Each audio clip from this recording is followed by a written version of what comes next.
2013 সালে যখন হেফাজতের উপরে গণহত্যা হইল শাপলা চত্বরে, বাংলাদেশের নাগরিক সমাজ প্রতিবাদ করেছে। আপনি নারী নীতির পক্ষে থাকেন বিপক্ষে থাকেন, রাষ্ট্র হিসাবে ইট ডাজন্ট ম্যাটার, দুই পক্ষেরই কথা বলার অধিকার ছিল। কিন্তু এই যে রাতের বেলা বিদ্যুৎ বন্ধ করে দিয়ে, নেট শাটডাউন করে দিয়ে, টেলিভিশনকে সুইচ অফ করে দিয়ে 2.5 লক্ষ বুলেট মারলেন 2 ঘন্টায়, নাগরিক সমাজ প্রতিবাদ করেছেন? করেন নাই তো। আপনারা পিলখানার গণহত্যার যদি প্রতিবাদ করতেন তাহলে হেফাজতে 2013 গণহত্যা হইতো না।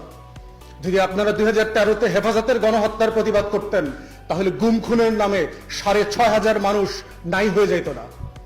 শুধু লাশ নাই হয়ে যায় নাই, আমার পরিচয় নাই হয়ে গেছে, আমার মৃত্যুর খবর নাই, আমার দিন তারিখটা পর্যন্ত পরিবার জানে না। এই যে হিউম্যান ডিগনিটির কথা সাকিব ভাই বলে গেছে, the declaration of the independence, যে আমাদের রাষ্ট্র রিপাবলিক এনশিওর